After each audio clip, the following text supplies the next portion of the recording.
When you've been teaching as long as I have, you invariably notice how many times things get recycled, ideas, and especially nonsensical ideas, with just the names changed to protect the ignorant. So it struck me that as I was thinking back on the early part of my career and some incidents that took place when I was just learning to teach, that a tribal saga is appropriate. And so I began to work in Saxon meter. So as usual, it's entirely obsolete, completely unpublishable, but the voice is appropriate. So, 7th grade students were stuck in a school where schoolgirl and schoolboy were shouted as insults. You have heard of these schools and of hopeful solutions, magical plans passed from above to bring back order, build a bright future just like the old days, jumpstart new learning with serious standards, smart technology measuring merit with multiple choice. The move up to middle school marked a transition, small steps toward adulthood, a safe mid-ground for mind and body to begin its full blossoming at 12 or 13. That was the theory. So the green sprouts were sent to this hothouse for quick cultivation and careful development.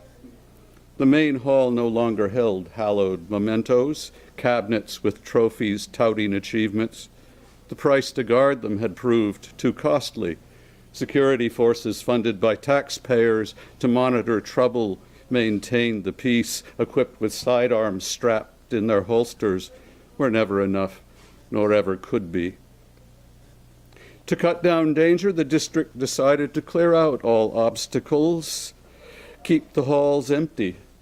They tore out the lockers intended for textbooks, but which they well knew were now just a haven for illicit contraband concealed by criminals, guns and drugs, and God knows what else.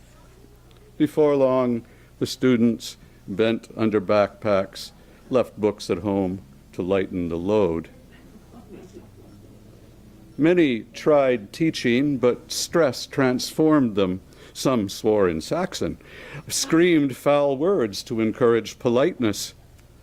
Others pretended no problems existed, drew paychecks for doing as little as possible, passed out dittos, and crouched at their desks, seemed deaf to the chaos, hunkered in emptiness, went hollow inside. A few grew vicious, made violent threats to forestall violence, formed words as weapons, sharpened their tongues, slashed at self-confidence. One, who taught woodshop to warn of his toughness, head off all challenge, broke boards on his head. One, wishing to bond, talked white boy ebonics, while wits tagged him Gee Wigga and Easy A.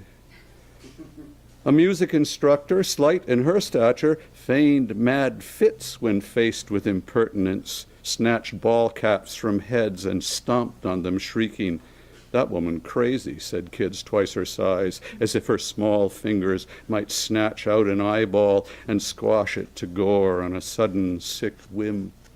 Such was the faculty, enough of them anyway.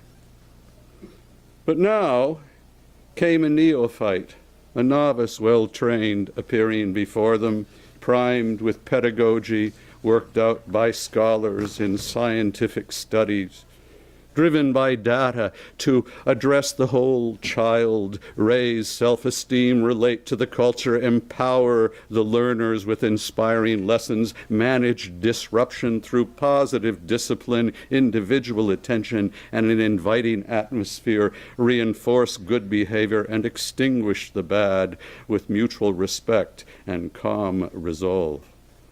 In this way, the newbie came dreaming of Wonderland.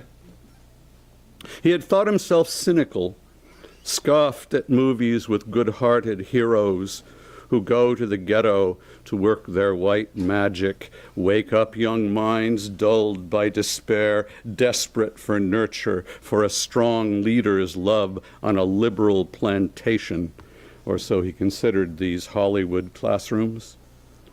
Still, lodged in his psyche, in some secret recess, denied and repressed, lay dreams of redemption from traumas he suffered in his old school days.